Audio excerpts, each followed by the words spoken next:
আপোনালোকে হয়তো মোৰ পেজত এইকেইদিন কেকৰ ফটো দেখিয়ে আছে। আজি আপোনালোকক মিনি ভ্লগৰ জৰিয়তে জনাম যে কেকটো কাৰ কাৰণে বনাইছিলোঁ। এইফালে পোৱালীজনী দেখিছেনে? তাই হৈছে মোৰ মাহীৰ ছোৱালী। আজি তাইৰ বাৰ্থডে। তো ৰাতিপুৱা 8 মান বজাতে ফোন কৰি দিলোঁ যে কেকটো হৈ গ'ল, লৈ যাবলৈ।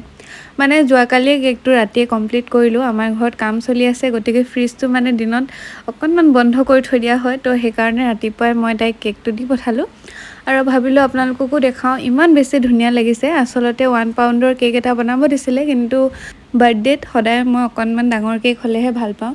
গতিকে মাহীৰ ছোৱালী হয়, তাইৰ কাৰণে অকণমান ডাঙৰ কৰি দিছোঁ। আৰু তলৰ বেছখন দেখিছেনে? সেইখন হৈছে 1 কেজি ওজনৰ। গতিকে মই কেকটো ভালেখিনি ডাঙৰ কৰি দিছোঁ মোৰ ফালৰ পৰা। আৰু এইটো বনাইছিলোঁ তাৰ আগদিনাখন ঘৰতে খাবলৈ বুলি। এই কেকটোৰ ফটো আপোনালোকক দিছোঁ, আপোনালোকে দেখিছে আৰু খুব বেছি ভাল লাগিছে। আচলতে এই নজেলটো মোৰ বহুত বেছি ভাল লাগে আৰু সেইকাৰণে। আৰু এয়া দেখিছেনে, আমাৰ কলেজতে পঢ়া, মানে নাহৰকটীয়া কলেজতে পঢ়া ভণ্টি এজনী আহি সোমালেহি।